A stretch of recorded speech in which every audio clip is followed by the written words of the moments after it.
خداوند آپ کے ساتھ ہو۔ خداوند یسوع مسیح کی انجیل بمطابق مقدس یوحنا۔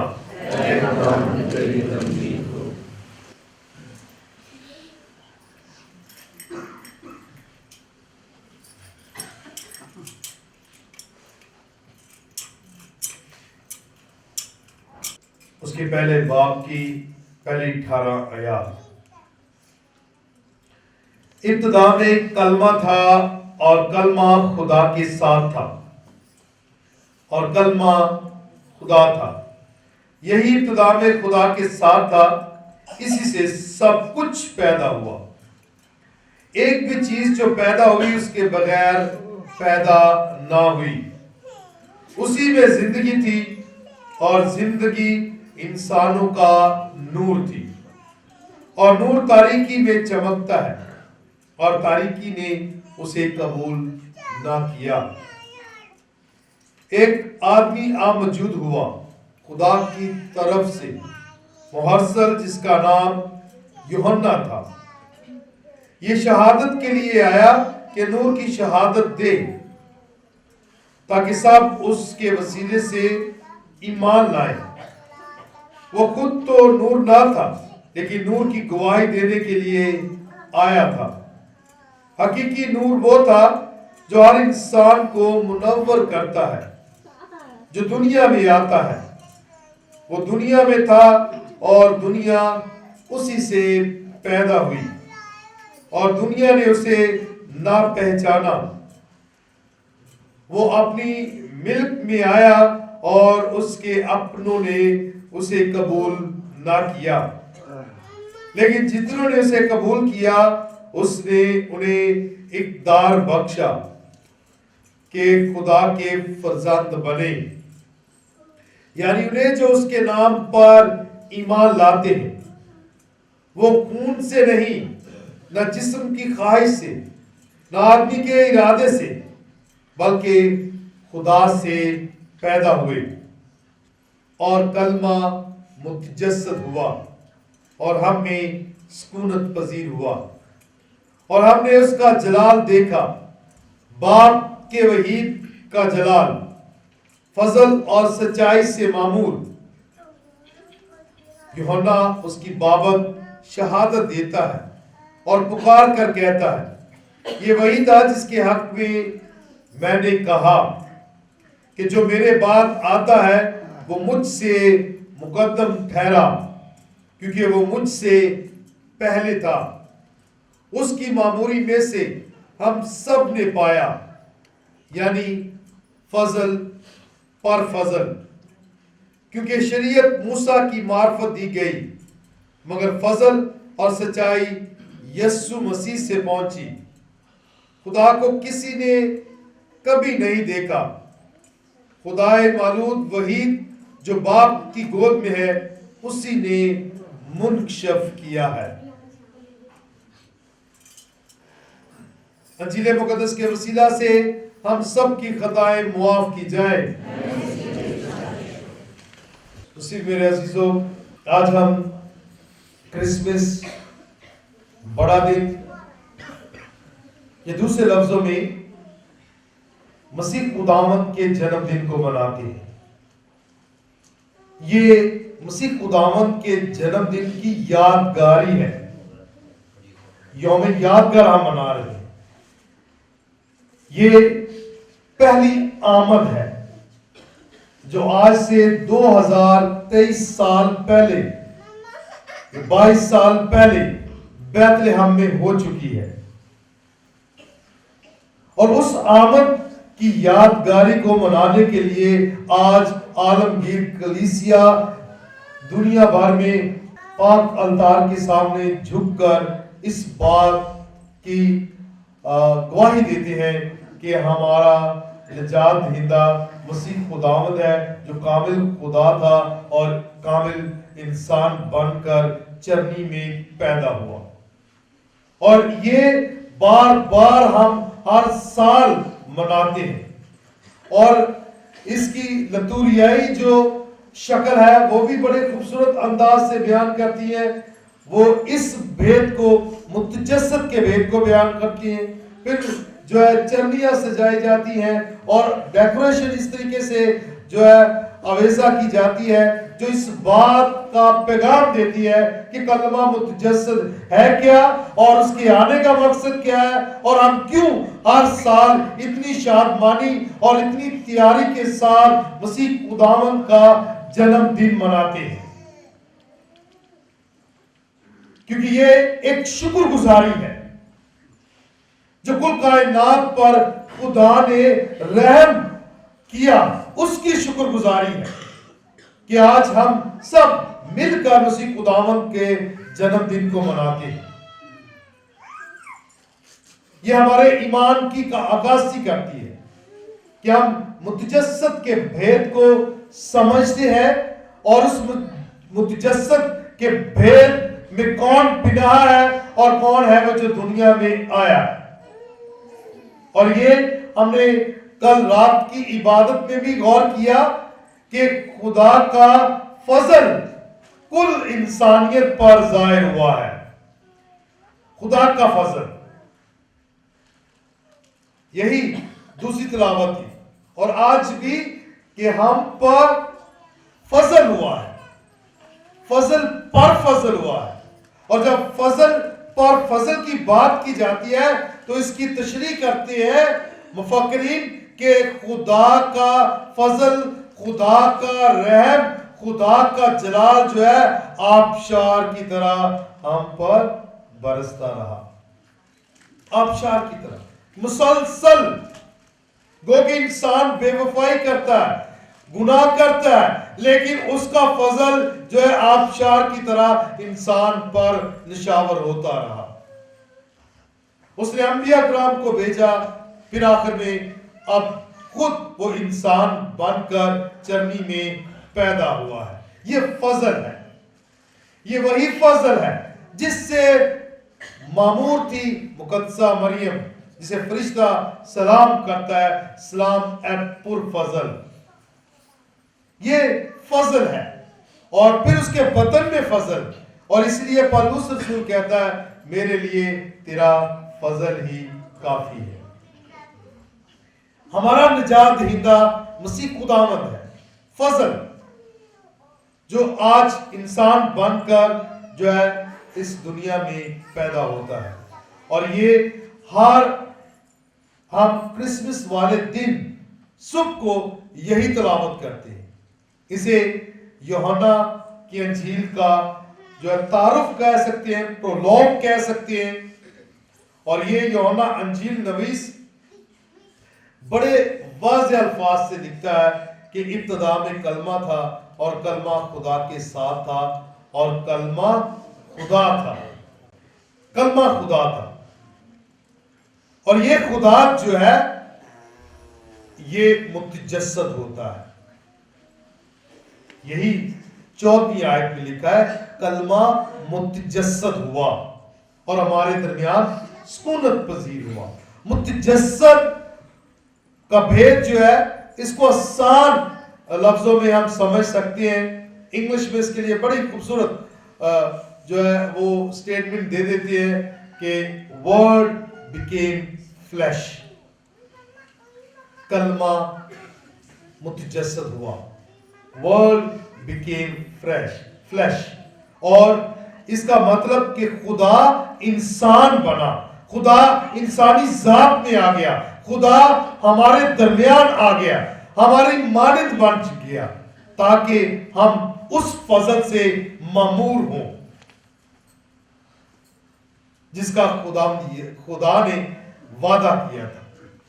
وہ ہمارے درمیان آ گیا. اس لیے بار بار اشعیاء نبی بھی یہی بیان کرتا رہا کہ ایک کماری حاملہ ہوگی اور وہ بیٹا جنے گی اور وہ اس کا نام ایمانویل رکھے گی، جس کا مطلب ہے خدا ہمارے ساتھ ہے.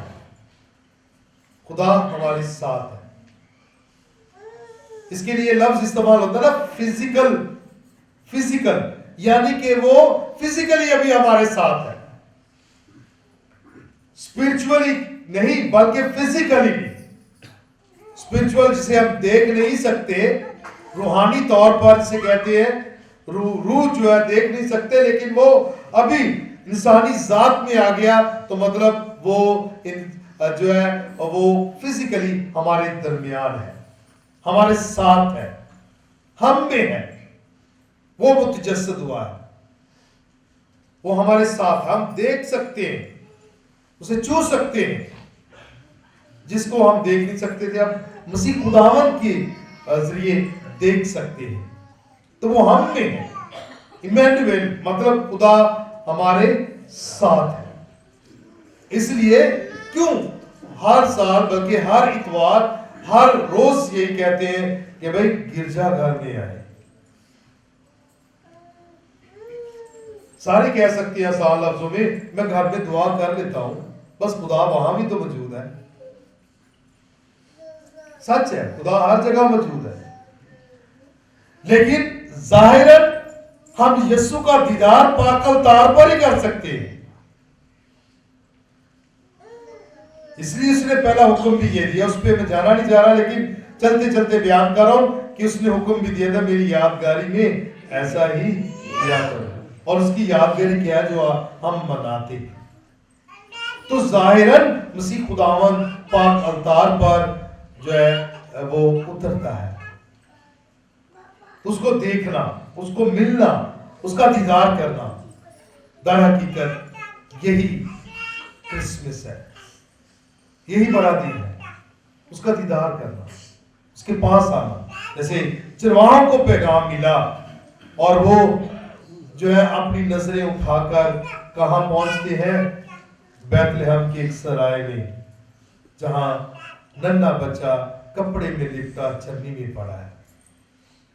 یہ تجسس، یہ پیار، اس کی طرف جانا۔ تو کیوں؟ کیونکہ ہمارے لیے منجی پیدا ہوا ہے، ہمارا نجات دہندہ پیدا ہوا ہے، وہ کلمہ جس کا انتظار تھا وہ متجسد ہوا ہے، وہ انسان بن کر چرنی میں ہے ہمارے لیے۔ تو اس کا مقصد کیا تھا؟ خدا کا انسان بننے کا مقصد آسان لفظوں میں ہم ایسے سمجھ سکتے ہیں کہ ہم اس کی مانند ہو سکیں، اس کی مانند ہو سکیں۔ یہ بہت ضروری ہے اس کو سمجھنا۔ خدا نے اپنی شبیہ دی، انسان کو مٹی سے بنا کر اپنی صورت ادا کی، پھر اپنا روح سے دیا، یعنی کہ زندگی کا دم پھونکا، پھر بھی انسان بے وفائی کرتا ہے، نافرمانی کرتا ہے، خدا سے دور ہو جاتا ہے۔ پھر اس نے سوچا کہ اب کیسے میں انسان کو اپنی طرف لا سکتا ہوں۔ پھر اس نے انبیاء کرام کو بھیجا، مختلف تعلیمات کے ذریعے سے، وہ شریعت کے ذریعے سے لوگوں کی تربیت کرتے رہے، ان کو سکھاتے رہے کہ خدا کے پاس آؤ، لیکن نہ آئے۔ آخر میں اس نے کیا سوچا کہ میں نے شبیہ دی، میں نے روح دیا، پھر بھی انسان نہیں میرے پاس آیا، وہ پھر بھی دنیاوی خوراک کے پیچھے بھاگتا رہا۔ جیسے اس نے کہا نا، اس درخت کا پھل نہ کھانا ورنہ مر جاؤ گے، تو وہ پھر بھی اسی خواہش میں بڑھا۔ پھر آخر میں اس نے کیا کیا کہ کیوں نہ میں اب ان کے درمیان ہی آ جاؤں، ان کی مانند ہی بن جاؤں۔ پھر اس نے جو ہے انسانی ذات اختیار کی۔ پھر اس نے صرف اور صرف یہ نہیں کہا کہ میں شبیہ ہوں یا رود ہوں، پھر اس نے اپنا گوشت بھی دے دیا، اپنا خون بھی دے دیا۔ متجسد کا بھیجنا، جیسے میں نے رات کو بھی بتایا کہ بیت لحم کا مطلب بھی کیا ہے؟ روٹی کا گھر، روٹی کا گھر۔ اور یہ زندگی کی روٹی کہاں پائی جاتی ہے؟ بیت لحم کی چرنی میں، ننھے بچے کی صورت میں۔ اب وہ یہ بھی دے رہا ہے کہ جو میرا گوشت کھائے گا، جو میرا خون پیے گا، وہ کبھی بھی ہلاک نہ ہوگا۔ یہ آنے والے دنوں میں تعلیمات جو ہے مسیح خداوند دے گا، لیکن در حقیقت زندگی دینے کے لیے وہ کلمہ متجسد ہوا، اور یہ متجسد کلمہ پرفضل کماری کے بطن سے پیدا ہوا، وہ پرفضل تھی، اور پھر یہ کلمہ اس میں متجسد ہوا، یعنی پرفضل گوشت اور پرفضل خون جو ہے مسیح خداوند میں ہے، خدا کا جو بیٹا ہے اس میں ہے، اور وہ بھی ہمیں ایسی ہی تعلیم دیتا ہے۔ تو یہ ایک کرسمس جو ہے پرفضل ایک لمحہ ہے جس میں ہمارا شخصی تجربہ بہت معنی رکھتا ہے۔ میرا تجربہ کیا ہے کلمہ متجسد کا، چرنی میں پیدا ہوئے اس نجات دہندہ کا میرا تجربہ کیا ہے؟ میں نے کیا تخلیق کیا ہے اس تجربے سے، اس کو جاننے سے، اسے قبول کرنے سے؟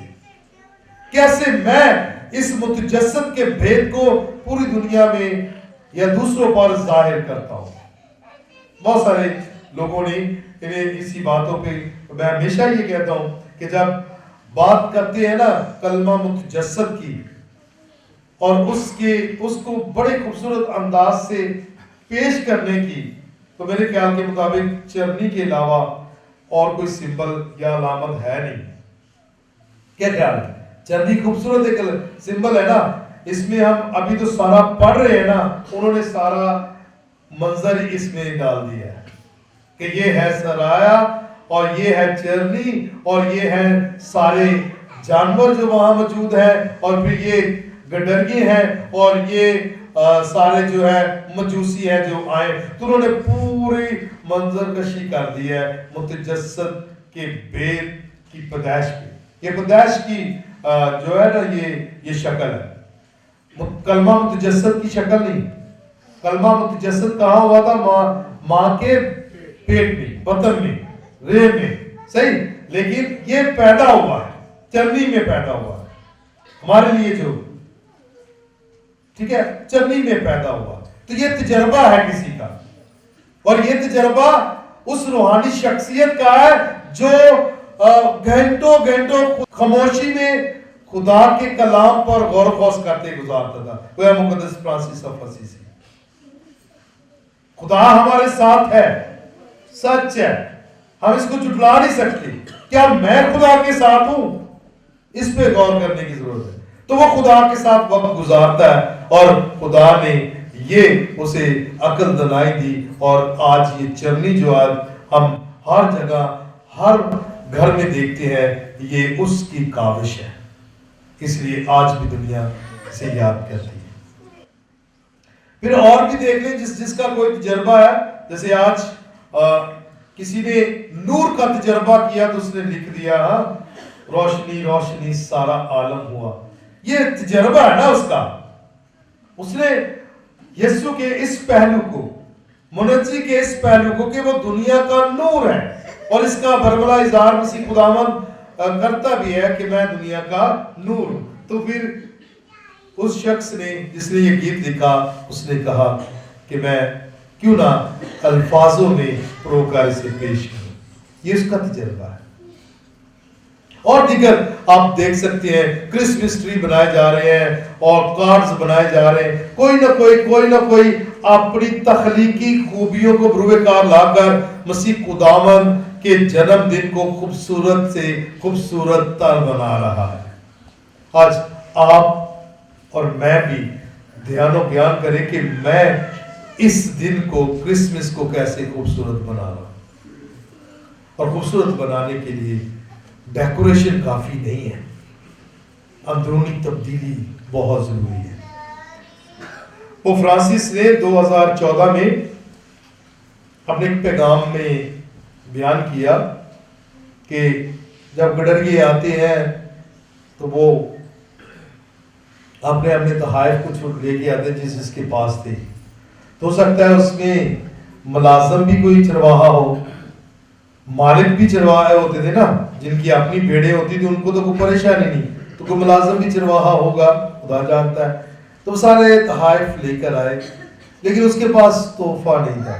وہ ندامت سی فیل کر رہا تھا کہ میں نے اس ننھے منجی کو کچھ بھی نہیں پیش کیا، اس کے پاس تو کتنا ہے، وہ سب دے رہے ہیں، کسی نے بھیڑ، کسی نے برا، کچھ نہ کچھ دیا ہے، تو میرے پاس تو کچھ بھی نہیں ہے، میں کیا دوں؟